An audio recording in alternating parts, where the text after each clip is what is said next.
everyone, this is Deborah. Welcome to my channel. I'm going to tell you a little bit about me. I'm almost 68 years old and I've had a very interesting life. If you've been watching me the last 14 years, you know a lot of drama. I don't seek drama. Drama comes to me, people. So don't think I'm a drama queen, because I'm not. And it wasn't until after I left a 40-year marriage did my relatives and friends say, oh yeah, it wasn't her, it was everybody else. Yeah. So I fell in love in high school when I was 16. I was engaged in high school. A lot of guys, some of you who are watching this channel, was probably heartbroken. I wish I had never gotten married at 18. I had only dated maybe 3 times. That's the demise of my sisters too. We just fell in love with the first guy who looked at us twice, right?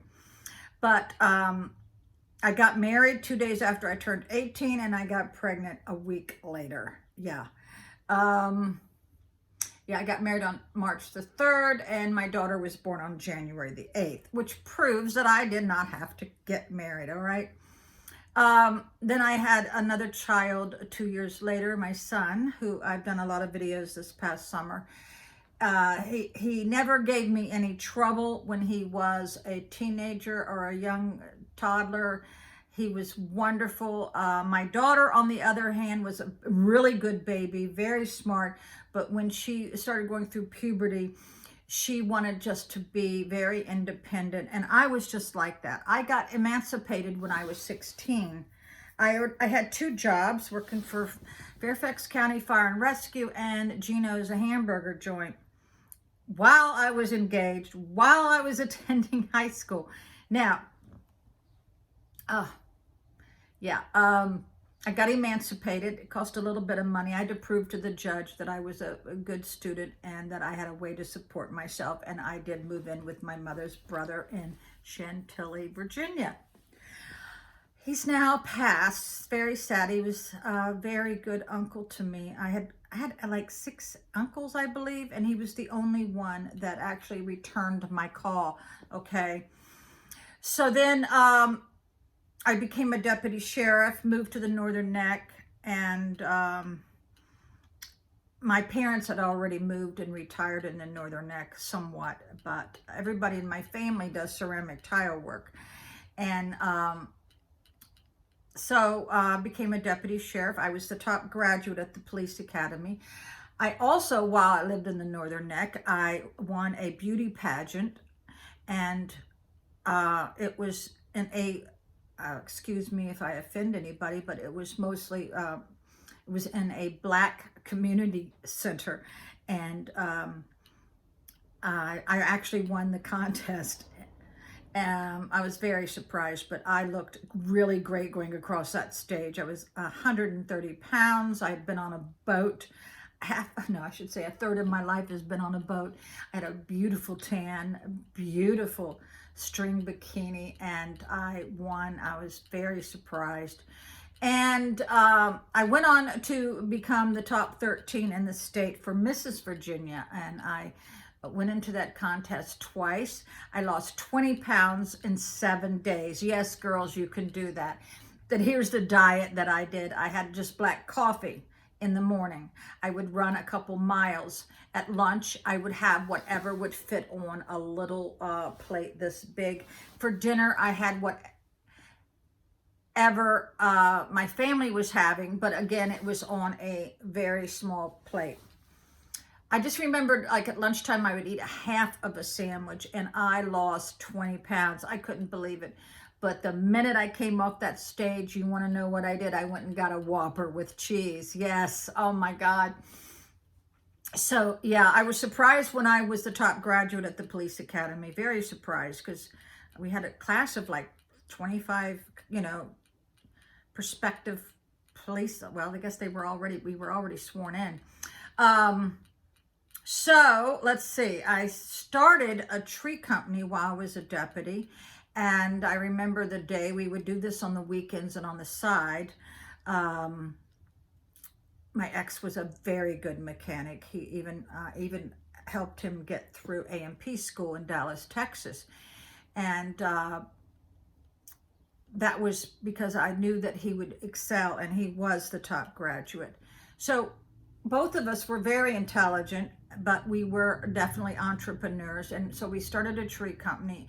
And when I came back from a Christmas vacation and there was like 30 phone calls of clients who wanted us, that's when I knew we could go full time. Now, the last year that we were in business, I think it was 2006, that's because I left him in 2007, we had 25 employees and we were doing great. I had everything a woman wanted. I had a Hummer. I paid for my own swimming pool. It was in ground. I took very nice vacations. I would spend $1,000 a week just on clothes. And one day I'm going to show you my closet so you will see that I'm not exaggerating. I had over 120 pairs of shoes. And when I moved, I gave away a lot of my shoes that I had not worn in 3 years. So why keep them? When you're my age, you don't need all that clutter.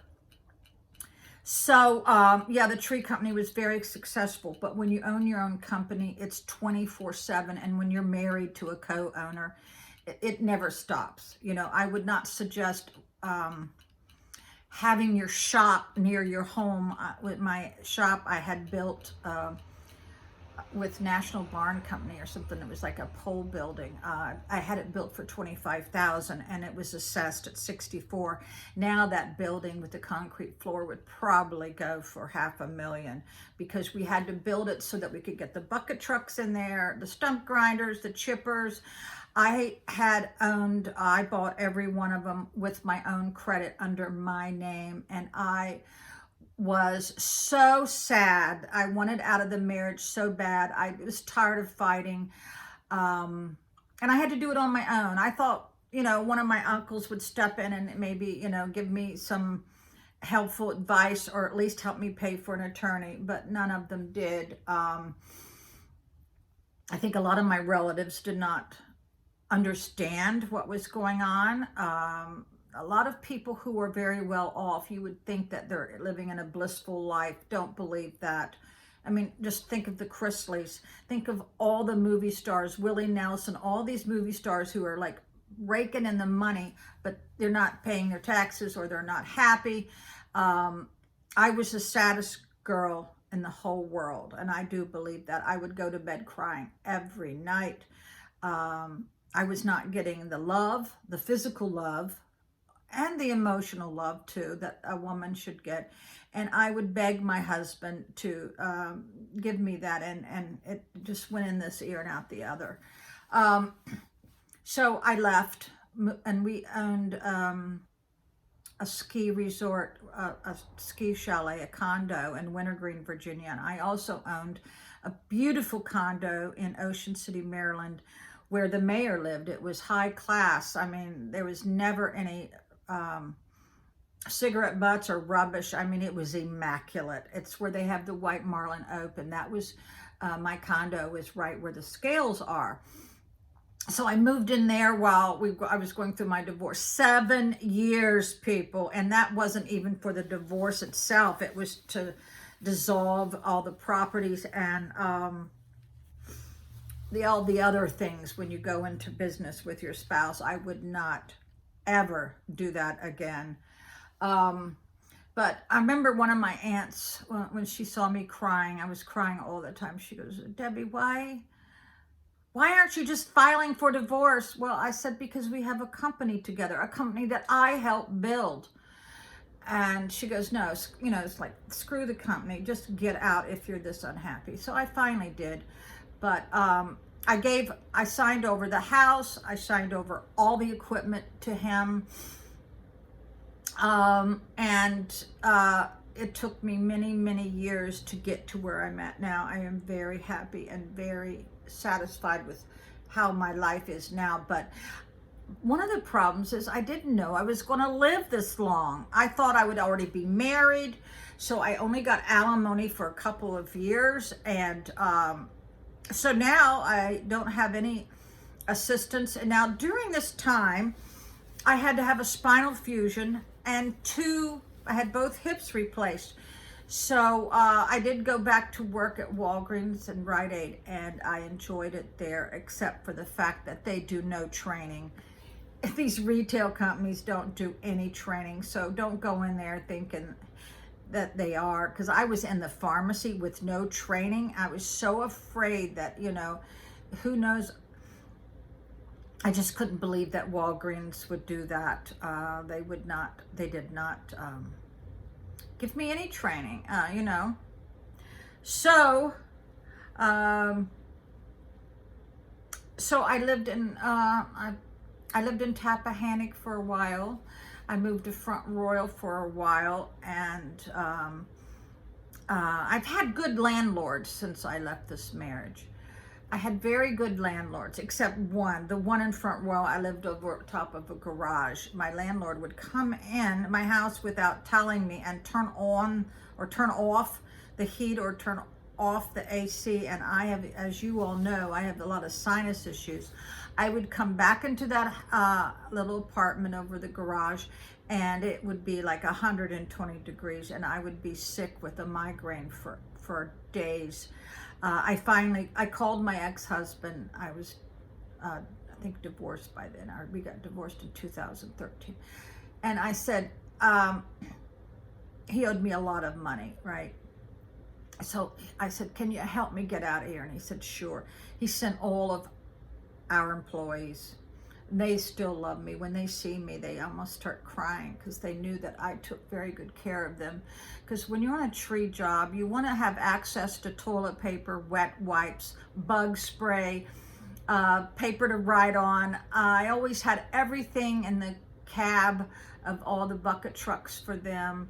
And I also got them training for CPR. I also have regular weekly training videos, safety videos. I also bought them chaps. I also fined them if they didn't wear their hard hat. I really cared about them, and they knew that. I also took out withholding so that they wouldn't get, you know, stuck with a 1099 and having to pay taxes. Yeah, I implemented a lot of things that my ex still does to this day. I came up with a very sophisticated system because of all the fleet of trucks. It was kind of hard to keep track of when they needed to be serviced, when was the last oil change, are the tags getting ready to run out. I came up with a very good system. In the file, I would take a picture of the truck, the tag, and I would attach it to the files for all the equipment. I also did the same thing with employees. I took their picture, I fingerprinted them. I don't think I ever ran their criminal record, but one of my ex-employees was found unalive in the trunk, and the cops went by some of my records because, you know, because of my background as a police officer. I wanted to cover my elbow. And just heard something. Yeah. Okay, back to my story. Yeah, earlier I just saw a pit bull in the backyard. Okay, so where are we at in the story? Okay, so I moved to Tappahannock, and I loved living in that townhouse. I just loved that townhouse community. It was so nice. And I was within, you know, maybe 300 feet of many, many good restaurants. So I moved to Colonial Beach after that, and it was a boring town. The only thing to do there was smoke cigarettes and drink beer at the Eagles or the VFW. Yeah, and there was not really no men there to date. It was a very sad community, and I was in a condo where the residents there, only one of them was really nice and cordial to me. I hated it. I got flooded 10 times, 8 times by one crazy woman who ended up dying, and then her son inherited it, and then he flooded me twice. I finally took him to court and I won. But my homeowners, even if you just call your homeowners insurance, sometimes they will just peg you and tag you with one hit. So be very careful just even calling your homeowners. So my homeowners, got raised like triple because of them, but I did finally take them to court and I won. I had videos in real time and pictures, so I wish now I had held out for what I should have. But let's see. So then I went to live, when I sold that, I sold it in 2 hours.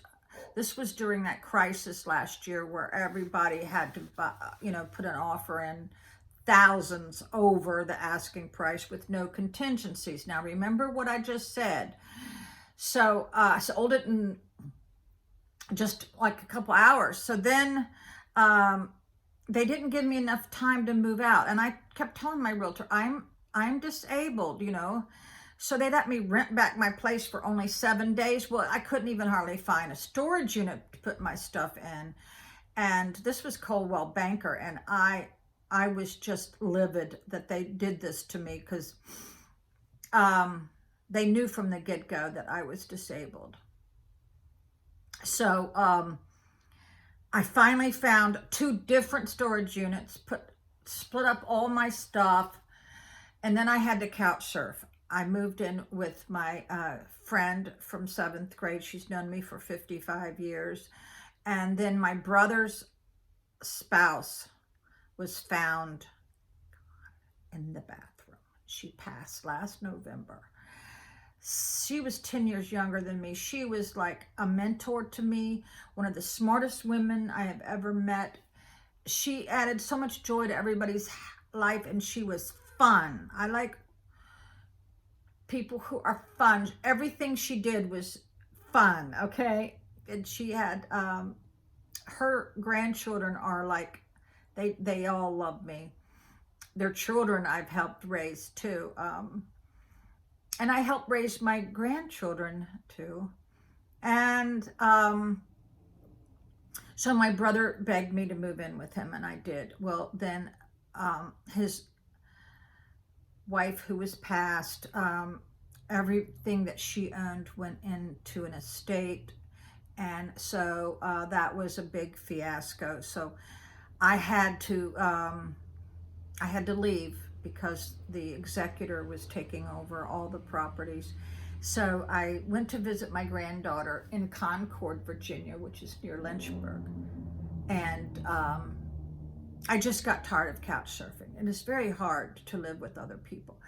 And so this was while the realtors were so busy, you couldn't even get a phone call back.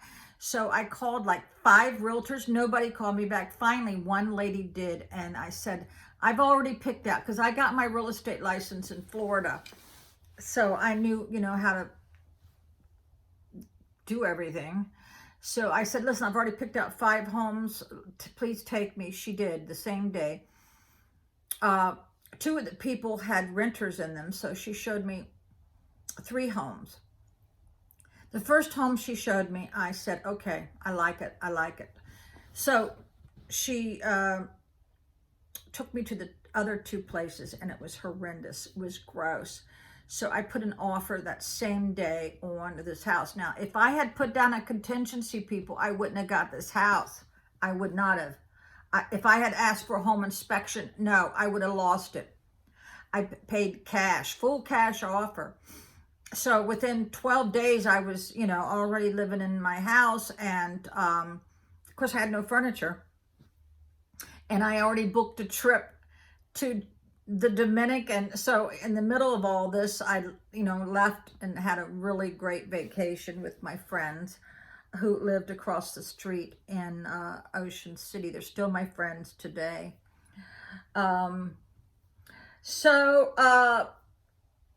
What I should have done, since the backyard had been plowed over, I wish I had put weed killer down, but I didn't. I wasn't thinking right, because I had so many other things to think about. But I didn't realize the neighborhood was the way it is. but I'm still happy, and I find that my neighbors treat me well. I feel safe here, no problem at all. And so I'm happy. So that's my story. And let's see. I did put in a garden last year. With the price of food, yeah, I'm going to do a bigger garden this year. And I hope you found my life interesting. Oh, I forgot to tell you, I've done a lot for Women's Lib. I sued the county that I was a deputy in for discrimination, and I won. And so I'm very proud of that. It took 6 years with the EEOC, which is the Equal Employment Opportunity Commission. They had my case for a long time, and then the Federal Justice Department took my case, and they found the sheriff guilty of sex discrimination. So that was my contribution to women, because I was more qualified than the deputies that were being hired, and I was able to prove that. So that is, I think, one of the most proudest things I think I've done. Also, to stay married for 40 years, oh yeah, that was an accomplishment. And I tried to be the best mother that I could. I tried to do everything different than my parents. But yeah, I tried to be the best. But I pretty much raised my children myself, because my ex was just never there. I mean, he was never there to help with the rearing or the disciplining.